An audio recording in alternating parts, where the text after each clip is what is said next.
Hello, everyone. My name is Naduni Suryarachi, and I'm part of the marketing team at Link4. Today, I will also be your host for the day.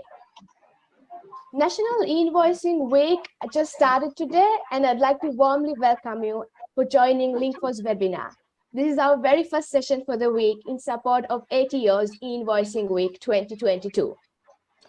We're due to start in just a few minutes, but we're just going to wait a little longer to allow everyone else who signed up for the session to join. While we wait, a reminder that today's webinar is an industry focus session during which we aim to share knowledge about e-invoicing specific to the local government.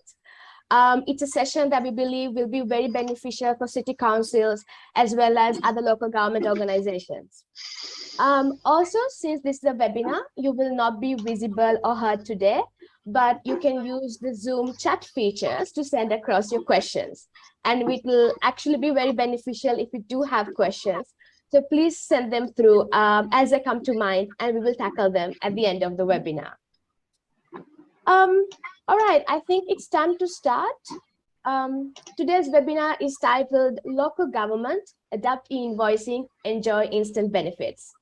As you would have seen from our invitation, as well as the ATO website, we have some very special speakers with us today. Starting with Mark Stockwell, Director Invoicing at the ATO, Joshua Jackson, Manager at Devonport City Council, and our very own Robin Sands, Link4 CEO. Hello, gentlemen. Please pay attention now as we hand over the controls to Mark Stockwell to cover an introduction to e-invoicing. Mark, over to you. Thanks, Naduni. Happy e-invoicing week to everyone. Fantastic to kick off the week with talking to local government. So as Naduni introduced myself, I'm from the ATO, so I'll be bringing a perspective from the ATO as the official agency responsible for the initiative here in Australia. I'll give you some updates on where we are as a country in terms of adoption rates, but I'm going to speak mainly about why we decided to go with e-invoicing in this country. You'll definitely hear from Robin about the what and the how, because that's the specialist role that Link4 and the team there do in enabling councils to adopt e-invoicing. But then I'm really looking forward, though, to the case study at the end about someone who's actually done an implementation of e-invoicing in a council. So really looking forward to that. But before we kick into that, I just want to share a bit of the history of why invoicing come about. And the slide there shows a timeline. I'm not going to go through that timeline in any detail. It's really to help us understand that this is something not new, but it's something now that has arrived in the Australian economy. And if you turn back to right beginning in 2015, the ATO asked for a report about business issues. One of those issues that business called out was about the administrative burden of invoicing their clients. And so we were curious about that and want to know more about what it was and what was holding business back from. What a small business told us, amongst other things, was that it's a very inefficient process they had to deal with, a very paper-based process. And when you think about it, we've probably been doing the same process for 20 odd years in terms of invoicing. Generally, it's a PDF and the email. We've been doing that, whereas this is a very different digital paradigm we're moving towards. So what the report told us back in 2015, there was about 1.2 billion transactions of invoices through the Australian economy on an annual basis. So what that signalled was a very great opportunity to bring efficiencies around. Small business also told us they didn't like the idea that they had to log into different web portals for when they were dealing with either government suppliers or large corporates, where was their main custom. And so having those multiple interactions was costly, it was complex, and so that was something we also took on board to how we can address that. So that was kind of some of the driving factors. And what that was going to then derive for the Australian economy was an enormous productivity benefit payoff. And that's really what we're trying to do. On the back of COVID too, we've got some resilience we need to build back into our business economy so that we are getting faster payments to them and making them more efficient and resilient. And that's really all coming together. So if you look about 2019, what we did next was sat down and spoke with New Zealand about what they were doing with e-invoicing, agreed that we'd have a common approach to support trans-Tasman trade at the time. So it signalled, though, that we were looking for something that support not only domestic market, but also the international trade market as well. So with that, we then identified and signed up to an international standard for e-invoicing, and that was referred to as PEPL. That was done in 2019, and later that year, the ACHA also become what we call the authority for the Australian jurisdiction. So in 2020, then we set about setting up a data network. And what this data network is for is to actually move the invoices between trading partners. Not unlike our telecommunications network where phone calls flow between all our business and community, whereas it's very similar that you're moving the data between business to business. And that was our role to set it up. We also, in that year, decided we need to demonstrate that the government was really serious about e-invoicing and the efficiencies it gave. So what we did is we set about a mandate for federal government agencies to be onboarded to e-invoicing and able to receive from our business supply chain an e-invoice. The incentive we gave our suppliers, or still do give our suppliers, is we'll pay them in 5 days. And what that represents to us is, one, we're getting an efficiency by getting an e-invoice and we're able to process it much more efficiently. But secondly, it also demonstrated our support for the business community and wanting to drive that productivity benefit and faster cash flow by paying in 5 days. So that's where we are. New South Wales also at the same time, about 2020, kicked off a similar initiative around providing e-invoicing incentives of 5 days as well. So at this point in the presentation, I get the question generally about, well, is it also a mandate or is it compulsory for local councils, local government agencies to also have a mandate? And the answer is no to that. It's only for the federal agencies, but I'll talk about why you should be invoicing later on. I know Robin's going to talk about it as well. By 2021, just 12 months ago, what we saw then is the software was now starting to come into the market to support our business clients. So that was kind of really now the inertia that we started to see the early adopters of e-invoicing coming into the market. So if we go to the next slide here, I'll speak a little bit more about that mandate. I spoke to the Australian government. So that finished at 1 July, just gone. So what it means is that all of our 100-odd agencies are now ready to receive an invoice from our business supply, except for one. So we're very close, but it's a good cause to celebrate nevertheless, and that other agency will be on board very shortly. So we're really good news to actually let our business suppliers know that we're now ready to receive the invoices and get the benefits from that. The New South Wales government are also very close to having all their agencies on board. Likewise as South Australia. So call out to South Australia, they've come just more recently, but they're now fast approaching getting a lot of their agencies on board. Other good news in WA, they received their very first invoice in production last month. So they're starting their journey of bringing their agencies on board. And then the other states are in different phase of either piloting or in the build phase and testing their solutions to actually then support their business supply chain as well. So in the state government, we're in a really great position. In the local government, this is where I see a lot of opportunity, and that's really pleased I'm talking with you today, is that we've only got 3 or 4 across the line. You're going to hear from one later on, which I'm really looking forward to hearing from Josh and actually seeing how they went about the invoicing and the benefits they're getting from that.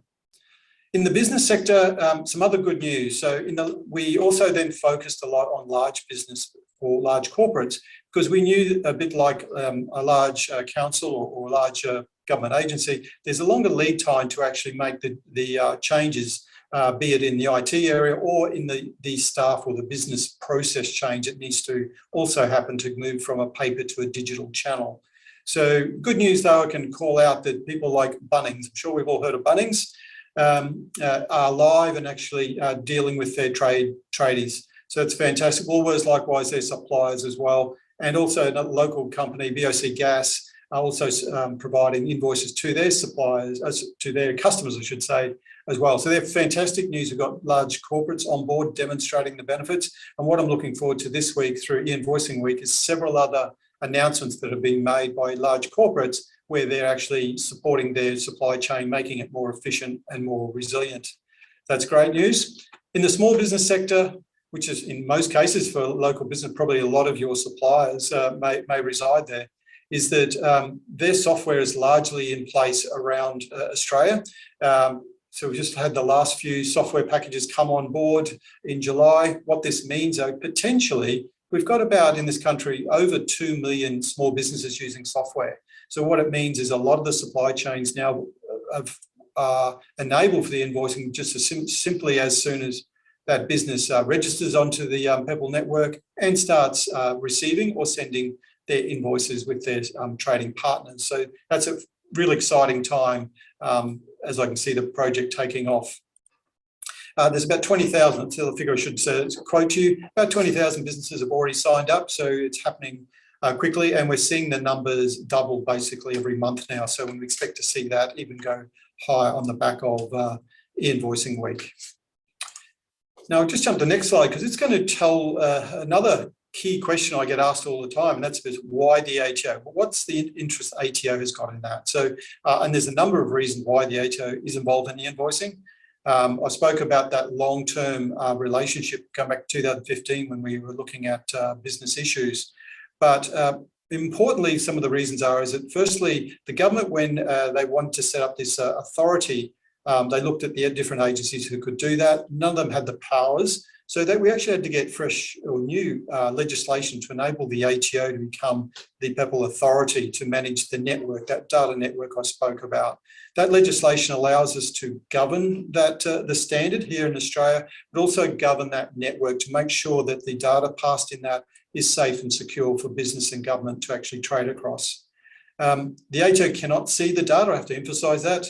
We don't have any services, no infrastructure. We merely play a facilitation or a governance role with the different connectors or the access points, as we call them.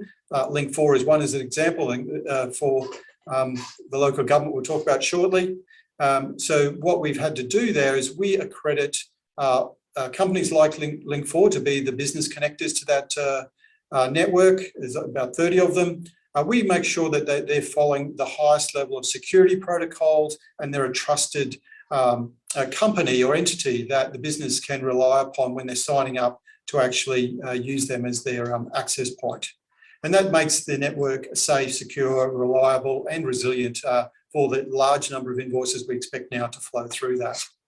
Lastly, why the ATO was also selected is just a track record or history we've got about doing large transformational change for business. So if you turn your mind back to things like SuperStream, Single Touch Payroll, and more recently JobKeeper, these are all large initiatives the ATO drove with the partnership with our colleagues in the software industry, in the bookkeeper and the tax agent industry supporting business. So through these relationships, we've been able to make significant change to the Australian economy.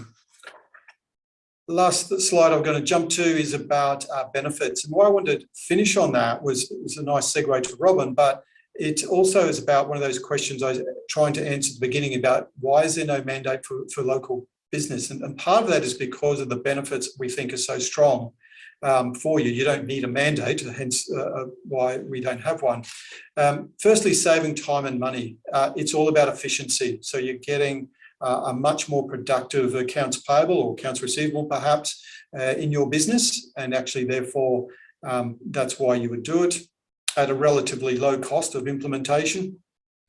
It's doing away with a lot of the manual processes of printing and scanning and rekeying, data entry that we see in today's world. So we're trying to remove that. We did some modelling for small business, the average small business, maybe one of your suppliers. For a small business, an average one, it's about 11 days of productivity benefits they get back on an annual basis. Now that's a fair bit of time back or weekends back for small business suppliers to not have to do the administrative overhead during that time.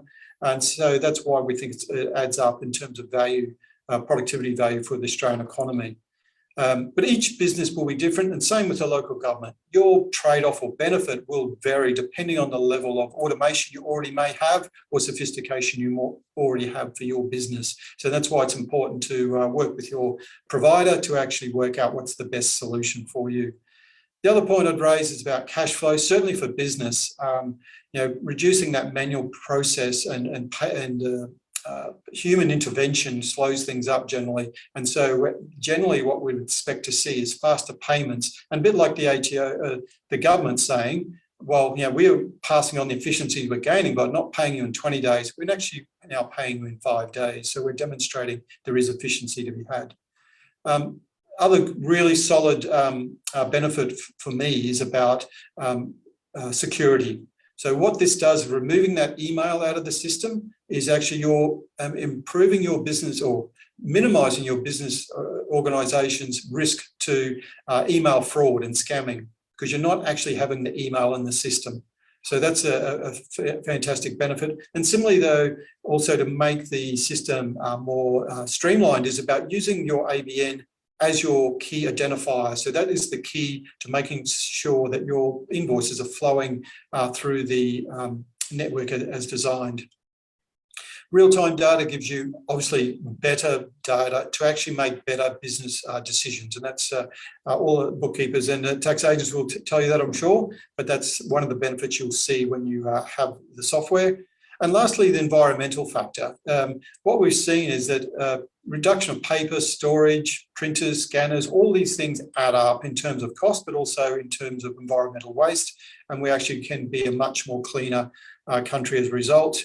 What another benefit we saw of this during COVID was a lot of staff having to work from home meant that they could still operate from home without having the office environment that goes with having printers, scanners, storage, etc. And they could still operate from a remote environment.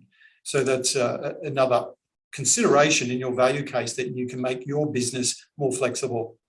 Lastly, just a bit further information on the last slide for people who are curious for more information. It's just our web information, ato.gov/e-invoicing. There is a ton of information there for you to look through and actually learn more about how to get on board. Also this week, I just want to shout out for you, it's e-invoicing week. Really a great time to actually, in the back of this, you'll get a lot more awareness of your business suppliers, about e-invoicing week through the media, through associations, industry groups are all using newsletters and different communication channels to actually reach out to people, which means when you're first broaching your suppliers about this, there's a more likelihood now they'll hear about this and want to be more engaged with how they can be more efficient and more resilient. So I'm looking forward, though, to more councils signing up to and registering into the system, and hopefully on the back of this week, when you know a lot more, that'll be the case. So thanks very much. I'm going to pass back to Naduni, and they'll be around, though, for some questions shortly. Thanks very much. Thank you, Mark. That was a really insightful introduction as to how invoicing came to be, and why should any organization, as a matter of fact, adopt invoicing as well as its status in 2022. Now to shed some further light about adopting e-invoicing, especially for the local government sector, I would like to pass over the controls to Robin Sands. Robin, the platform is yours. Okay, thanks, Nadini. All right, I appreciate that, Mark. So Mark has covered a lot of basics, and I think what we're going to do here now is just underscore some of those points and add a bit of colour to them. And I've sort of summarised it in 4 points that we can look at. So why do we need it? Who is doing it? The government support, and then importantly, how can you start to do it? And feel free, as we go through and the questions come to mind, feel free to raise them and we'll talk about the Q&A at the end. But first off, I want to introduce you to Aaron. So Aaron is a small business owner. He owns a restaurant in the city here. Aaron was invoiced by his coffee supplier. It was exactly what he wanted, and so he paid the invoice. The supplier never saw the money. So what happened there? Well, Aaron and his supplier really became victims of a payment redirection scam. So that's where an invoice is sent via email, it gets intercepted, and then the details on the PDF get changed and the wrong people get paid. Payment redirection scams were the biggest scam to hit small business in 2020 and in 2021, and probably going to be this year as well. So this is such a big risk for small businesses, and we need to realize that email is not safe. Like, it's not as secure as what we think. So one of the best things we can do is just to allow the accounting systems to talk together and take that whole email and PDF out of the equation. So you should be able to create an invoice in MYOB and send it straight through to Xero, or create it in Xero and send it through to QuickBooks, and then not have sort of other methods to come in between there.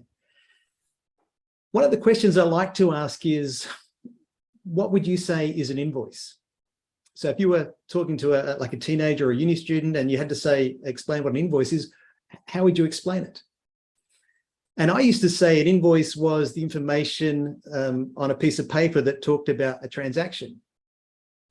That's partly true. It is that information about the transaction, isn't it? But we used to wrap it up in a piece of paper or wrap it up in a PDF. What we need to do is to get that information from the supplier's computer system to the customer's computer system. And we've used various ways to do that, but now they're online, they're on the cloud, we can just let them talk together. And really that's what e-invoicing is. And it provides a lot of benefits, including the one we spoke of about being a protection from the scams that we see. I speak to a lot of people about e-invoicing, and this is the one that seems to resonate most with people right now, is that many people know of someone who's been affected. There are those that, of course, have been affected, but it's increasing and more people are suffering from that side. But as we spoke about earlier, Mark said that, you know, we can get faster payments now with e-invoicing. And Mark said the government are paying e-invoices in 5 days. And people say to me, do they really? We can say yes, they have been. And often they can pay in 1 or 2 days. And about 2.5 weeks ago, we got one paid within an hour. It's like creating an invoice and getting paid for that invoice from the government within the hour. It's very good. So yes, within 5 days, faster payments, but even for those that are not under that structure, it just makes it easier for the payments department. And so payments do flow through faster. This webinar is specifically for local government. And you may be interested to know there's quite a lot of local governments on this webinar, but there's a whole bunch of local businesses as well, which I found interesting. So you may be thinking, yep, you know, we can pay people faster. That is one thing, but if our suppliers don't know about it, then we're okay. They actually do know about it. There's a lot happening this week with e-invoicing week where they find out the benefits of e-invoicing. Storage savings, you don't need to physically print and store documents. The e-invoice transaction is recognized as a tax transaction, so you don't need to physically store those documents for 5 years. It's more efficient. There's some very good stats around that talk about the cost savings of like $30 to process a physical invoice, $27 to process a PDF, $9 to process an e-invoice. So it just shows that there are some savings using a PDF, but a lot more savings once you start getting down to e-invoicing. And the final point there is about cloud accounting and business systems. Basically, e-invoicing can be done by anyone because it's you know, using the cloud sort of infrastructures that are in place, that anyone can actually do it. So when we look at the 4 points, this is the first one about, you know, the benefits of e-invoicing. Why do we need it? Depending on the business, depending on which one of those actually comes to the fore. Some people count all of them and some go, well, you know, that bit about being more efficient is the most important part to us. Or if there's even other benefits or savings that could be listed. So there's some benefits. So who is doing e-invoicing? On the screen there now, you'll see some of the accounting systems that are used in Australia. Actually, one of the stats says there's 600 to 800 different accounting systems used in Australia, which is a crazy amount. But basically, anyone on a cloud accounting system can do e-invoicing and can do it quite quickly and easily. So it's not restricted to a small group. It's not restricted to those that can afford it. It's anyone on the cloud accounting systems can get into it. And we'll discuss that a little more later. Government support. We'll touch on a couple of things here. So there was the government mandate that Mark mentioned before, which is great. So the government see there's very good value in e-invoicing, and it's not, you know, do as I say, they're doing it themselves as well. Very good to see them taking the lead, and it's good to see small businesses benefiting from that. Have you heard of the BER? That's the business e-invoicing right, something that the federal government are looking into. It started earlier this year, and the concept there is basically, I'm going to say, making or allowing everyone to do e-invoicing, whether that's going to be a hard mandate, a soft mandate, or a recommendation. We're still waiting to see. That'll hopefully will come out later this year. But it's that concept that anyone who's sending an invoice has the right to request an e-invoice, or has a right to do it that way, because your trading partner does benefit. And so they should be able to benefit if they would like to. And this will then push e-invoicing through the community much more. And of course, great support this week with e-invoicing week. And as Mark just even being here is an example of that, the government is really supporting e-invoicing rolling out. Why? Well, here's a quote from a Prime Minister that says that we could save $3 billion a year if just 15% of businesses did it. So this is the aspect of, protection from scams, money being put back into the community through faster cash flow, savings on errors and things. So this is a significant impact that it can have on the economy, which is why the government are supporting it.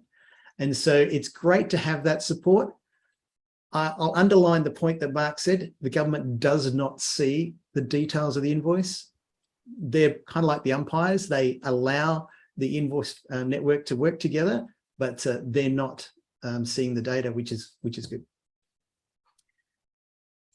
So how do you become e-invoicing ready? Well, there's a few points we're going to look at here. If you're using a cloud accounting system, like a QuickBooks, a Xero, an MYOB, you can just go and create an account and you can be up and running within 2 minutes. It's quick and easy for anyone on a cloud accounting system, and it doesn't cost anything. So you'll get some people that will have, a 30-day free account or whatever. Depending on what you want to do here, you can likely have a free account ongoing. So like Xero will give you free e-invoicing as a part of their package. Like even with Link4, we give you free e-invoicing as well. And we've had people using our e-invoicing system now for years without having to pay anything. So it really supports the small business. If you're using an ERP system or even desktop software, it's more complex because they're not all exactly the same. There are challenges with it. All I can say there is just get in touch and we can talk to you about what is the best thing for your system. If it's SAP, if it's NetSuite, if it's Civica, if it's Technology One, we've got experience and we can let you know what is the best scenario for what you've got. Also, you need to use an accredited service provider. So not everyone can come out there and do e-invoicing for you. It has to be someone that's accredited by the ATO. And this is where I'll just sidestep for a little bit and talk a bit about Link4. So we are accredited by the ATO and we've gone through that process. So you know that we're legitimate, everything is good there. We've also become the most popular e-invoicing service used by federal government. And we're very proud of that because it's one of those things that you can get into, say, the government system. And if you make a mistake, if you don't deliver, then everyone hears about it. Vice versa, do it well, support the government department with e-invoicing and training, etc. Then you get a good reference and that just flows on. We've got thousands of small businesses using Link4. We're very happy about that because that's why we created this in the beginning. We're also, BOC Gas is one of our customers, and they're the first on the enterprises on the e-invoicing network to be sending and receiving e-invoices. And then, of course, the first council that was signed up, the City Council, was Devonport City Council, and we'll hear from Joshua shortly about their experience there. So back to the presentation, you need an accredited service provider. You also have to set a target date. And for me, this is the most important point on this list. If you're wanting to do e-invoicing, it doesn't just happen. You need a date to work toward. If you're on a cloud accounting system, you might say you want to be up and running by close of business on Friday this week. But knowing it takes just 2 minutes to sign up, then that's not a bad target to have. But if you're on a cloud accounting system, you might say, well, look, end of September, end of October, this is when we want to get, our ERP system, or if we want to get a Civica up and running. all of those things are definitely possible. It's just a matter of setting that date and being able to work toward it. And then, of course, you have to inform your trading partners. No point having e-invoicing and no one knows about it, so they don't send you e-invoices or things like that. One of the things we do hear from a lot of councils is, well, I don't think anyone in our community is using e-invoicing. We can help you find out. Everyone who registers for e-invoicing is on it like a central database. We have a service that we provide that if you send your suppliers ABNs to us, just the ABNs, no identifying information, then we can just put that through and tell you which ones of them are already on e-invoicing. And some councils are very surprised how many of their local businesses are already doing it, because it doesn't take much for them to get on with cloud accounting systems.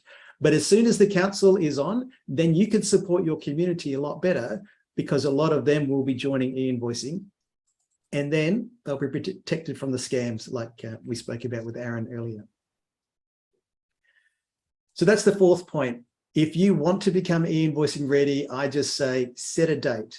That's going to be the important thing to be able to do there. So a quick recap.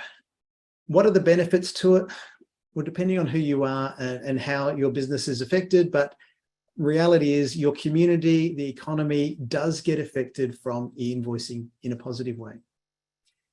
There's thousands of businesses already doing it. So that's like, who's doing it?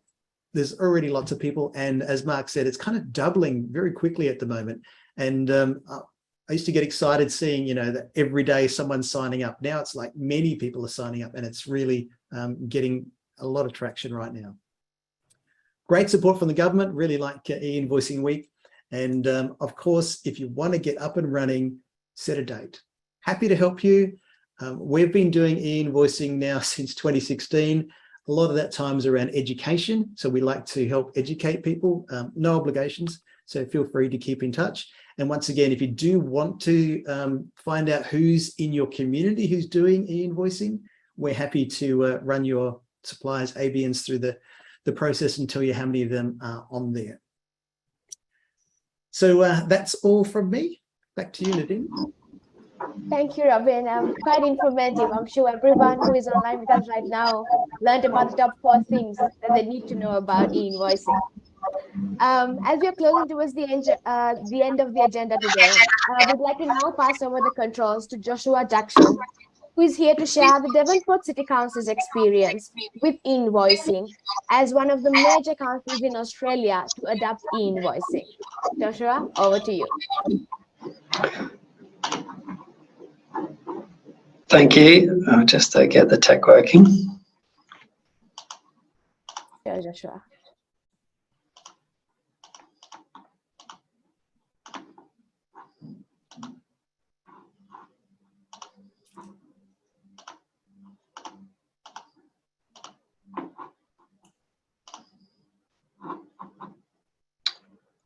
All right. Can you see that screen now?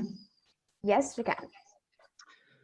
Okay, so just to give you a bit of background about City of Devonport and where we are with our journey and where we're situated. So we're a regional council in the northern part of Tasmania, and we are, I guess, the gateway into Tasmania. We've got a population of about 25,000 people and about 13,000 ratepayers.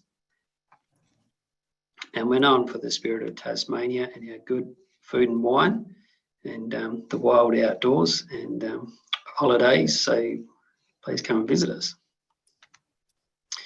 So some of the values at Devonport Council, one of our values is to pioneer positive improvement. And that's where this project fits in. So we've been on a journey of digital transformation for a couple of years now. And we've got a suite of initiatives that we've implemented and are going to implement in the future. And one of our goals was to automate everything that can be automated. And accounts payable automation was in that category. So we started off with the traditional manual entry of invoices, and we were looking at how do we bring some efficiencies into council. And so we set up some objectives for this project. We want to capture all of our invoices electronically. We wanted to have these integrated into our accounting system, which is Tech One. We only wanted to look at invoices or approvals that were exceptions. We didn't want to look at the invoices that they had a goods receipt, they had a purchase order, everything matched. We didn't want to be dealing with those. We just wanted those to go through for payment. And we want to improve the efficiency of our matching with purchase orders and goods receipt. Yeah, some of our digital transformation projects there. Yeah, our project team here. So we had a small project team. Jeff Griffiths is a sort of pioneer of digital transformation in our organisation. Lisa Smith, our business systems admin person, and Simon Eustace, who does our AP, and myself as the project manager. So we had a timeline of about 6 months for this project. We had our business case approved in November. We ran it as a separate business, a separate project.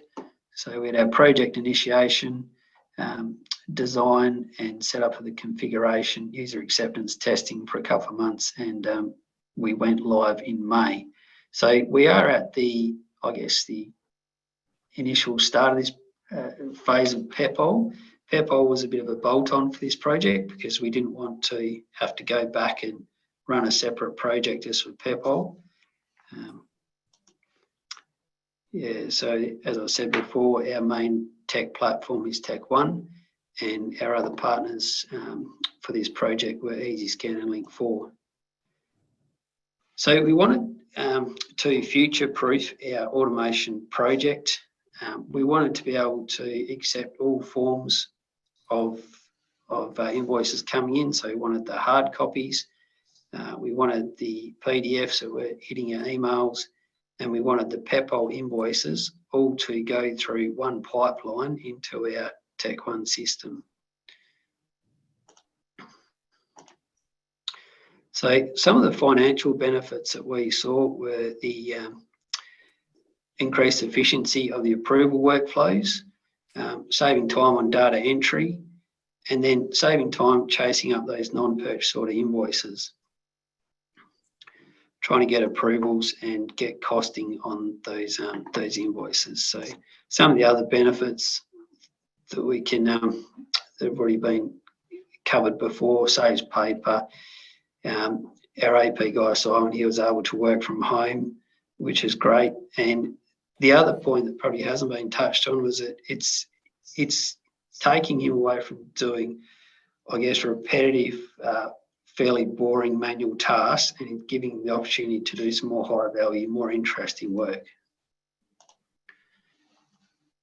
Some of the risks that we saw with the project, with the ability of the vendors to provide the consultants that we needed in the timeframes that we needed, being able to train our employees to use the new systems and processes, just managing that resistance to change with the project, and making sure that we got what we wanted throughout the config process. So when we looked at our financial summary about how much it cost us and the sort of benefits that we might get, we think the annual benefits after costs are around about $30,000 a year for us, and our payback period was going to be around about 2.5 years.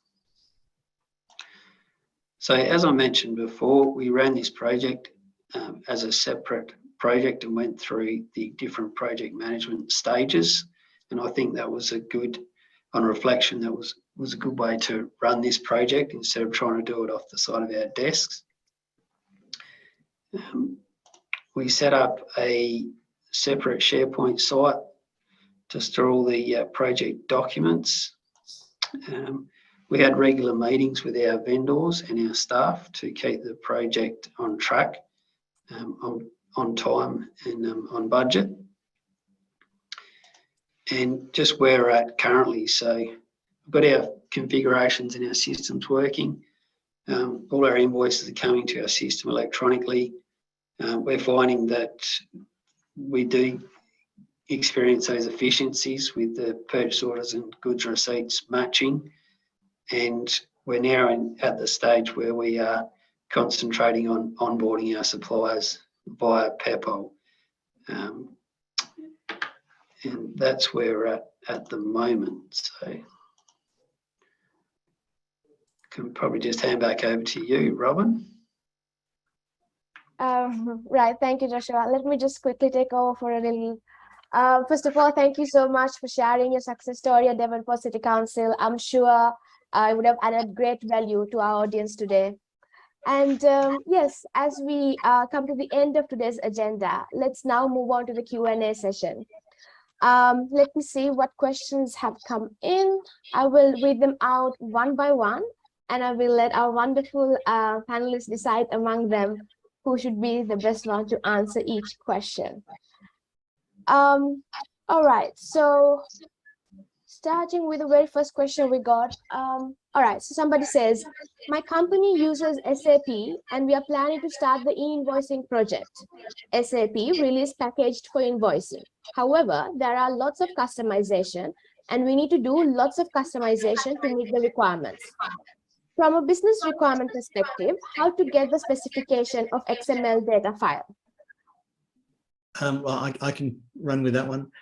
I did see that coming through, and look, it's not unsurprising that SAP have a solution that is expensive and complex. A lot of software companies do have an e-invoicing solution, or they partner with someone like us. But there's also usually more than one option to do it. So we do have customers that are using SAP, and we've been able to get e-invoicing up and running for them in a couple of weeks, usually 2 to 4 weeks, and at a much better cost. It is not an SAP product as such, but it does get that file through and it goes through the process, and we can do that. So any accounting system, including SAP, there are workarounds, and the best thing to do there is to have a chat with someone technical who can help, which we have a few people on our staff who can do that. I'm potentially not one of them, but just get in touch. We can have someone have a chat to you. All right, so moving on to the next question. Many councils are using online AP solutions, that is one council, and data validation software to check and validate supplier data prior to invoices and credit notes being uploaded into the AP online software. How is e-invoicing implemented and integrated with these existing systems? Josh, do you have experience on that one? We didn't have that checking, I guess, in place to start with. I mean, it obviously would check it against our suppliers that we already have, but that's been done via EasyScan for us at that point in the process. That all these, I guess, the ABNs get checked, and the e-invoices, they come through EasyScan and then into our Tech One system. Yep. All right. Thank you for that, Joshua. Next question. How are software providers securing the platforms? Receiving data is more secure than receiving a PDF invoice on email, but can the platforms be compromised and send incorrect data? I can see Mark wants to really answer this one. I'll start off. Look, from our perspective, we ensure that the provider, the access point that the business or the council connects to that network has as I said before, has a rigorous assessment done of the security protocols that they have in place to make sure that their systems are what they say they are. But there is another point between when yourself as the local government and we say Link4, just as an example, where the information flows from your system through to Link4. Obviously, you need to make sure that you've got a secure pipeline for that data set there. So it's always good to make sure you've had that conversation with Link4 to know how the data is passing between your system and theirs, and ensuring that you've got the appropriate precautions in place to ensure to safeguard any interventions. I think that kind of answers part of the question. Yeah, and I agree. And the aspect that, you know, the accounting system you're using, if that's technology 1, if it's 0, if it's SAP, they have their own security measures in place. The person you're sending it to has them in place. And then you've got the access point in between, which also has security layers in there. So it's actually many levels that are included in that process, which keeps it very secure. I'll just add to that, I suppose, the network, when it moves through the system, is fully encrypted at rest and in transit, so that gives peace of mind there. But secondly, also, we have a procedure around know your customer, which is about ensuring that before the information is released, that there is a check of the two parties that are actually trading together. So that's all built into the broader governance framework. Right. Thank you both. Moving on to the next question. Are POs still or even more relevant in 2022 as a result of e-invoicing? Does the platform support PO e-matching?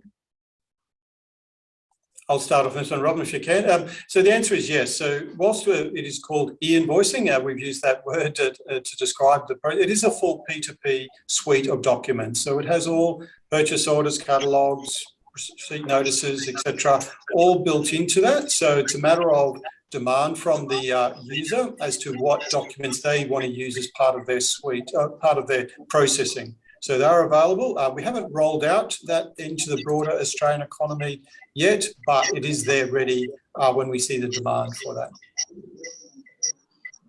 Thank you. I mean, Joshua's got probably an example he said before about how he uses POs. Yeah, I think POs are still relevant for us for that three-way data matching, but I think e-invoicing is still relevant in that we can, even if there's not a PO, we can still get that into our system quickly, electronically, and then deal with it once it's in our system. Like, it doesn't necessarily have to have a PO on it for it to be useful for us. Right.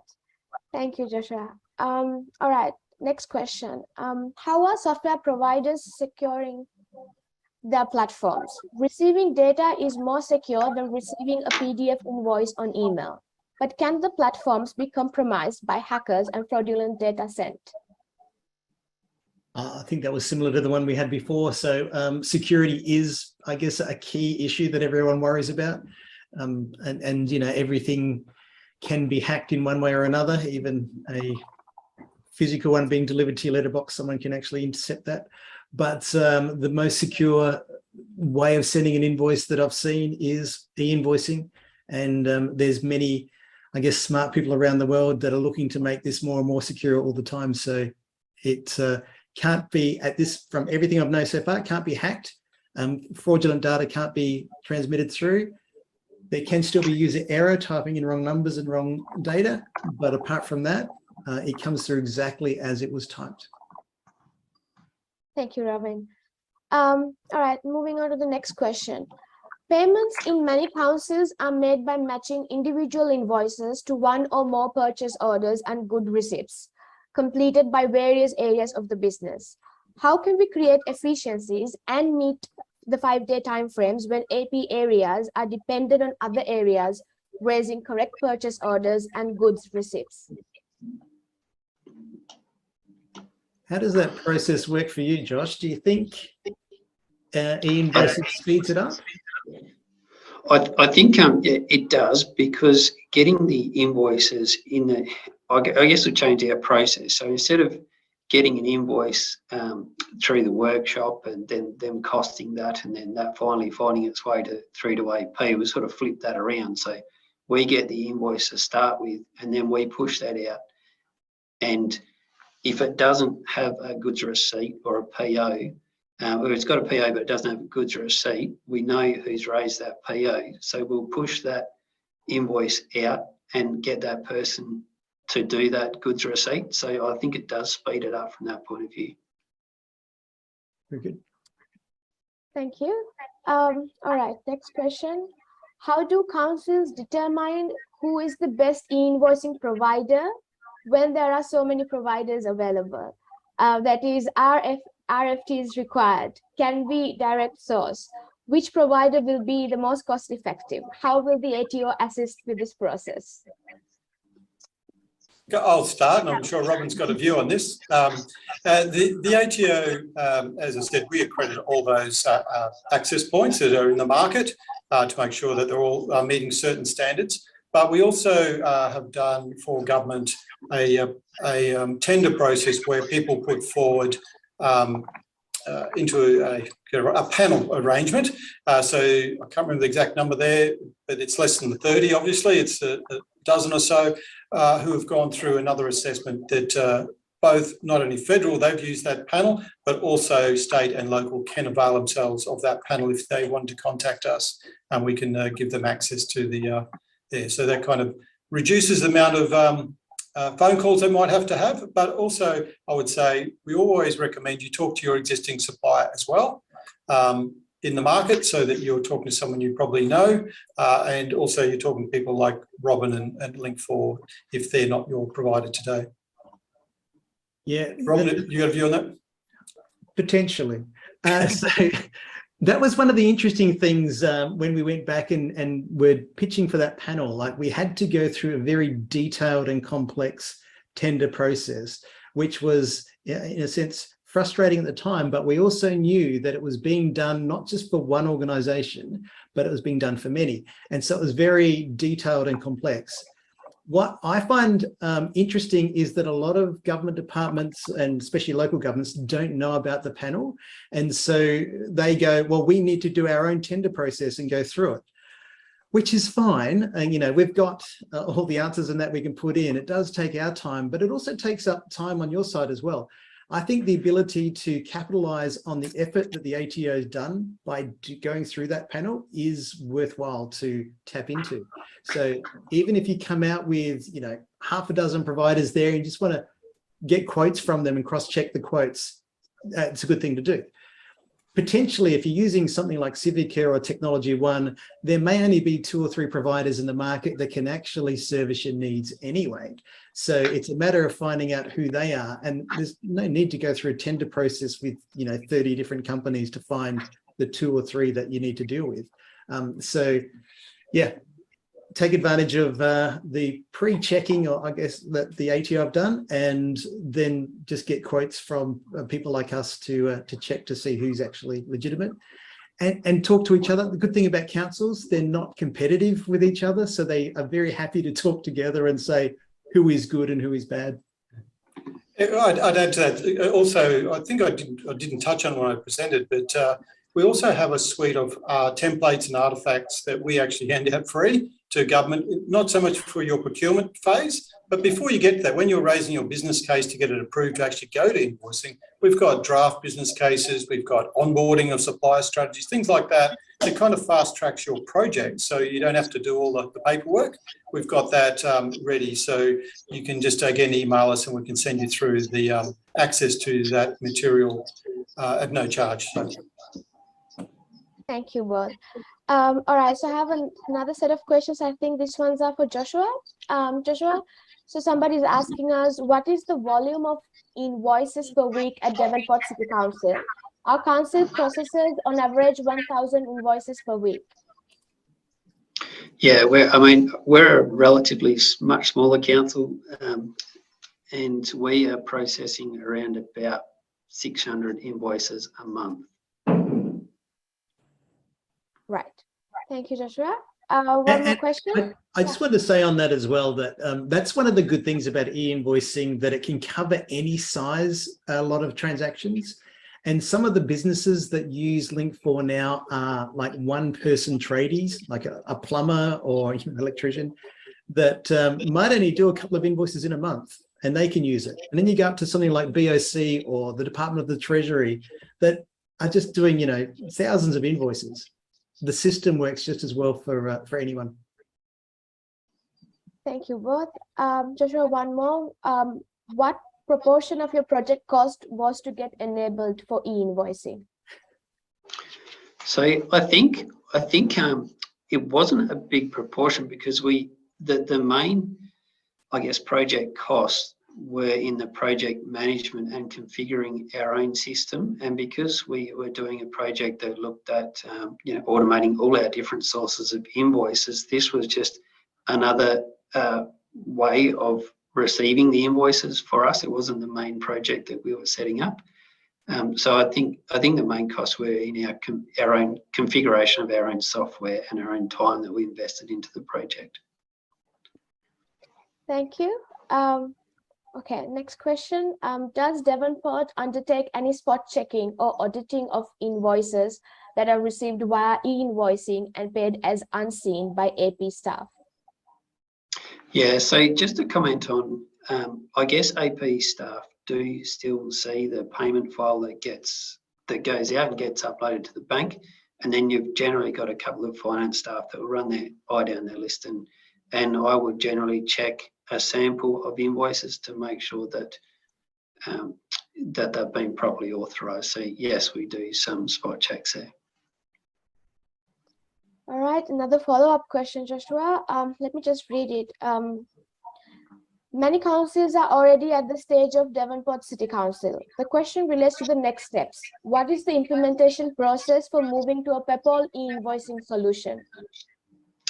Yeah, so what we're at the moment, we are looking to onboard our suppliers. So that involves us sending out an email to all of our suppliers, getting some links on our website to give them, I guess, some comfort that it's a legitimate process that we're trying to implement, and then working with Link4 to onboard those suppliers, doing surveys with them to find out what sort of software systems that they're running, and then tailor the responses back to them based on that. Like, if you're MIB, these are the steps you need to take out to do, and yeah, we'll go from there and try and onboard more suppliers that way. All right, few more questions. All right, for Devonport City Council, how many active suppliers on average, and how many using PayPal e-invoicing? Well, so I think we've got around about 100 quite active suppliers that we deal with every month, and probably only around 5 or 10% of those at the moment are on e-invoicing before we have a bigger push to actually onboard them. All right, I think Nadine, just on that, it's one point we recommend people when they are starting out, and probably Josh might have did this, but we try and, it's good if you know your own suppliers, as you know those that are enabled, and from that select one or two that maybe one of your larger providers that are already enabled, and actually do a couple of test runs as well. We just found that actually helps streamline those back-end process changes that you might have to make as a business. So I'd certainly recommend people try that as well. Thank you, Mark. I think this is a bit more generic. Is there a timeline that has been identified that e-invoicing needs to be implemented? That is, when do we have to have e-invoicing in place? My answer is as soon as possible, please. No, there's no mandate for business or local government. It's really, as I think I saw in Robin's slide, make a date, work out with your business what's the earliest you can get the benefits, and then start doing your due diligence and working with your supply chain to get them started to think about it as well. Thank you, Yep, Mark. I agree with that. Yeah, and in lieu of time, I think we have to conclude today's session. With that note, first of all, Mark and Joshua, thank you so much for joining with us today. Robbie, thank you for sharing your expertise. I do see there are more questions coming in as we speak, but we have to conclude. So if you do have any post follow-up questions, please email us at connect@link4.co. Thank you, gentlemen. We can conclude today's session. Have yourselves a great rest of the day. Thank you. Thanks for the opportunity.